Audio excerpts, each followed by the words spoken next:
Shalom, selamat pagi Bapak Ibu dan saudara-saudaraku, Jemaat Tuhan GK Sumut Seklasis Medan 1, dan juga saudara-saudaraku yang menyaksikan program Lentera Anugerah ini yang mengajak kita untuk mendengarkan firman Tuhan sebelum kita mengawali aktivitas kita di hari ini.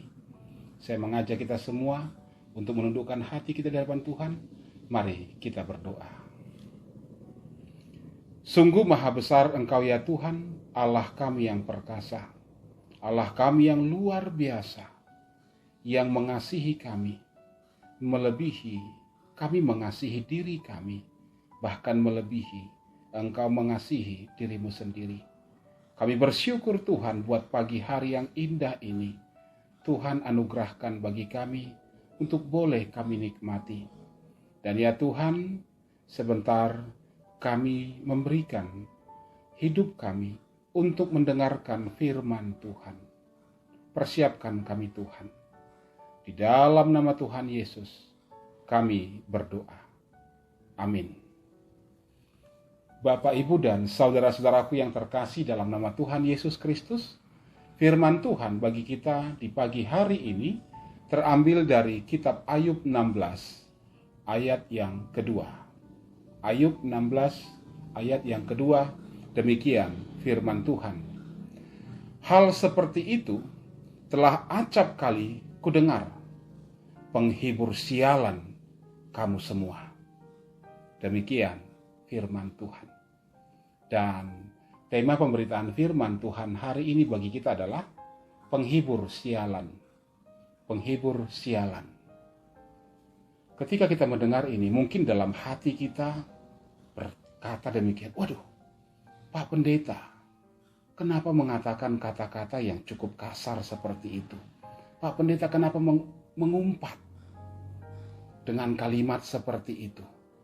Ngapain sih Pak Pendeta harus bilang kata sialan? Saya mau jawab begini, loh, bukankah saya ini cuma mengulang teks Alkitab? Apa yang salah? Coba saja kita cek ayat firman Tuhan tadi dalam kitab Ayub 16 ayat yang kedua. Pasti ada kutipan itu. Penghibur sialan kamu semua. Memang itu adalah tanggapan dari seorang yang bernama Ayub kepada teman-temannya setelah ia mendengarkan komentar mereka tentang dirinya. Kita mungkin bertanya dalam hati kita, benar Ayub berkata seperti itu? Masa sih? Bukankah Alkitab menceritakan bahwa profil Ayub adalah sebagai seorang yang saleh, yang jujur, bahkan seorang yang takut akan Tuhan? Bagaimana mungkin ia mengungkapkan kalimat seperti itu? Bagaimana mungkin orang yang taat beribadah dengan kerohanian yang demikian baik dapat bersikap temperamental seperti itu? Saudara-saudaraku yang terkasih, sebenarnya ada dua hal yang membuat Ayub berperilaku seperti itu. Yang pertama, apa yang dialami, apa yang dirasakan oleh Ayub ternyata begitu menekan dirinya. Ia kehilangan seluruh harta bendanya, kehilangan anak-anaknya, bahkan istri yang dia harapkan dapat membantu, menguatkan, menghibur dia. Sebaliknya, mengatakan sesuatu yang sangat di luar dugaannya. Istrinya malah berkata, masih bertekunkah engkau dalam kesalehanmu? Kutukilah Allahmu dan matilah. Awalnya memang Ayub masih bermental baja. Ia tidak mau mengumpat dan menerima apa yang terjadi dalam dirinya. Ia masih bisa mengatakan, terpujilah Tuhan. Tuhan yang memberi, Tuhan yang mengambil. Ia juga mengatakan, apakah kita mau hanya menerima yang baik dari Tuhan, tetapi tidak mau menerima yang buruk? Ayub pada awalnya sanggup mengatakan demikian. Namun memang Ayub sangat bergumul dengan penderitaan yang dia alami. Sangat-sangat terbeban dengan berbagai kesulitan yang sedang dia rasakan, kehilangan semua yang pernah dia raih, ditinggalkan oleh orang-orang yang begitu dekat dengannya, dan ketidaktahuannya akan apa yang sebenarnya sedang terjadi. Ini merupakan sebuah kombinasi dalam kehidupan Ayub yang membuat hidupnya atau bahkan orang-orang merasakan hidupnya hancur berkeping-keping. Yang kedua, dalam hal kondisi yang demikian terpuruk, datanglah tekanan berikutnya dari orang-orang yang disebut oleh Alkitab sebagai sahabat-sahabatnya. Awalnya memang mereka datang dengan maksud yang baik. Mereka berbelasungkawa dan menghibur Ayub. Mereka bahkan menunjukkan solidaritas mereka dengan mengoyakkan jubahnya, kemudian menaburkan debu di kepala mereka, dan duduk bersama 7 hari 7 malam tanpa mengucapkan sepatah kata pun kepada Ayub. Oleh karena itu, yang menjadi pertanyaan bagi kita, mengapa Ayub justru mengatakan bahwa mereka adalah penghibur sialan? Saudara-saudaraku yang terkasih, kita tidak pernah tahu bagaimana perasaan Ayub yang paling dalam atas perilaku sahabat-sahabatnya ini. Namun, setidaknya kita dapat meraba ada 2 hal sebenarnya yang menyebabkan Ayub mengeluarkan kata sialan tersebut. Yang pertama, diamnya teman-teman Ayub, sahabat-sahabat Ayub, ternyata adalah penantian mereka untuk menjawab.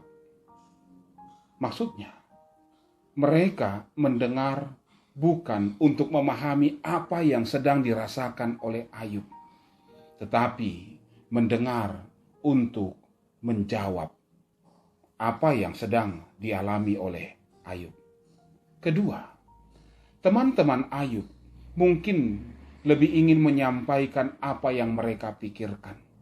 Bahkan saking pentingnya untuk menyampaikan apa yang mereka pikirkan tersebut, mereka mengemukakan analisa-analisa mereka. Mereka menyampaikan dogma keyakinan mereka, yaitu bahwa apapun yang menimpa Ayub itu pasti tidak bisa tidak dikarenakan kesalahan Ayub. Mereka menjadi hakim-hakim bagi Ayub, yang menghakimi Ayub ketika Ayub berada dalam tekanan hidup yang sangat berat. Oleh karena itulah Ayub mengatakan, penghibur sialan kamu semua. Penghibur sialan. Kata ini menggambarkan perasaan Ayub terhadap mereka. Ia sedang tertekan. Ia sedang tidak stabil. Ia sedang labil. Ia didatangi teman yang hanya ingin mendengar untuk menjawab. Ia mendapatkan teman yang hanya ingin menyampaikan hasil analisa dogma mereka dan tidak memberikan ruang bagi Ayub untuk memulihkan dirinya sendiri. Saudaraku yang terkasih, kalau kita coba perhadapkan kenyataan ini di masa sekarang, ketika pandemi COVID-19 merupakan sesuatu yang menjadi beban yang sangat besar dalam kehidupan kita bersama, kita harus akui bahwa ternyata saat ini ada begitu banyak Ayub-Ayub yang baru, yang merasa tahu apa yang sedang terjadi, yang merasa dalam posisi lebih baik untuk menolong. Kita merasa terpanggil dan selalu siap selalu menyodorkan banyak jawaban untuk menghibur mereka. Melihat kisah Ayub dan teman-temannya ini, adakah langkah sederhana agar niat kita tidak berakhir menjadi penghibur sialan? Saya mau katakan, ada beberapa hal yang dapat kita pertimbangkan. Yang pertama adalah, kita seharusnya menyadari bahwa seperti sebuah ungkapan, we are in the same storm, but we not be in the same boat. Artinya kira-kira demikian. Kita semua berada bersama-sama dalam badai yang sama. Tetapi kita tidak berada dalam kapal atau perahu yang sama. Badai COVID-19 mungkin dialami oleh semua orang. Namun tidak semua orang berada dalam posisi, berada dalam kondisi yang sama. Kesadaran akan situasi ini dapat menjadikan pijakan yang sangat baik untuk kita, untuk menolong. Hal ini akan melahirkan perspektif yang berempati dan mau memahami sudut pandang orang lain. Selanjutnya yang kedua, berikanlah ruang bagi saudara-saudara kita yang sedang terbeban untuk meluapkan perasaannya. Dalam istilahnya, katarsis. Ya, itulah kata yang sering dipakai untuk menggambarkan situasi di mana orang dapat meluapkan perasaannya secara bebas. Katarsis, jika difasilitasi dengan baik, akan menjadi langkah awal untuk penyembuhan diri. Peran kita adalah menjadi sahabat yang dapat dipercaya, sehingga orang tersebut menemukan ruang aman menjadi dirinya sendiri, tanpa dibayangi oleh serentetan nasihat dan penghakiman yang menanti. Emosi yang naik dan turun secara ekstrim dalam situasi yang tak menentu di masa pandemi COVID-19 ini umum ditemukan. Ada banyak kita melihat orang-orang seperti itu. Oleh karena itu, menyediakan telinga kita untuk mendengar dalam kondisi mereka dan memberikan ruang yang aman bagi mereka adalah langkah yang sangat baik. Yang ketiga, hal terakhir adalah mendengar untuk memahami dan bukan mendengar untuk menjawab atau menghakimi. Jika perspektif ini ditanamkan, hal ini akan membantu kita untuk mengajukan pertanyaan-pertanyaan investigatif seperti seolah-olah seorang detektif yang justru akan menyudutkan mereka.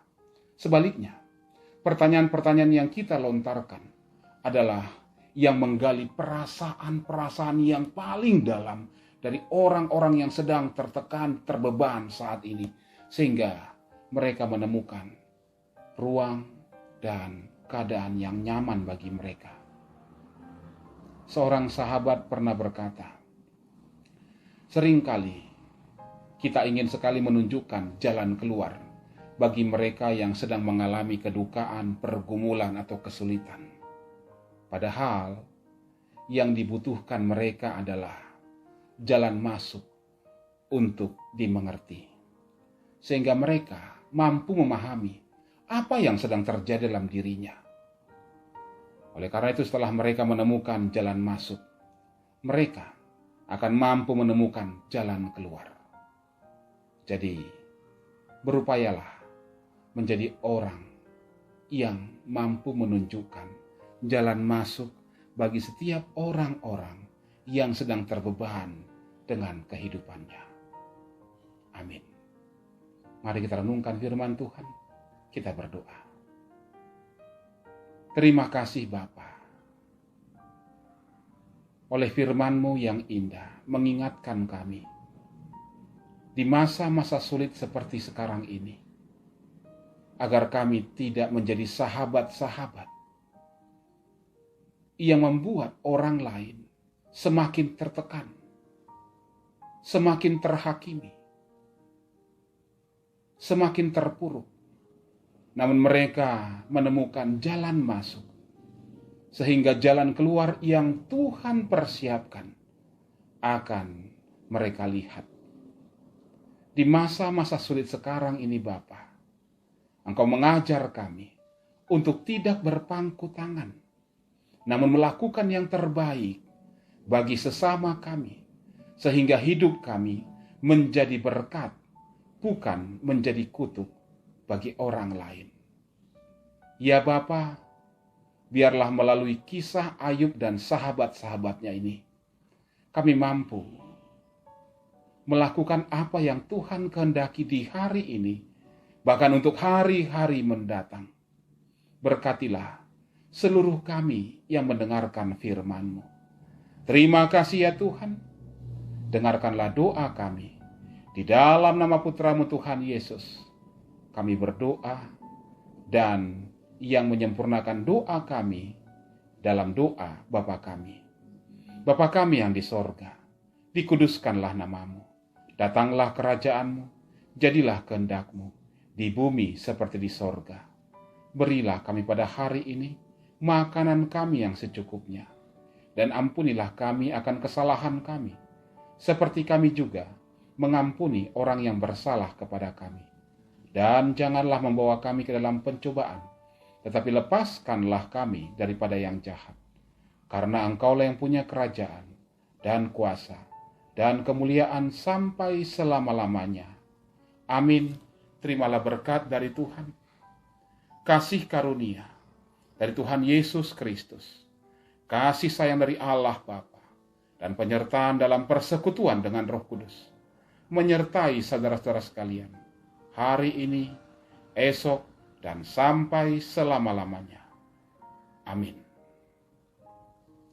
Shalom Bapak Ibu, selamat beraktivitas, Tuhan memberkati dan menyertai kita. Jangan lupa 3M, memakai masker, mencuci tangan, dan menjaga jarak. Salam sehat, Klasis Medan 1.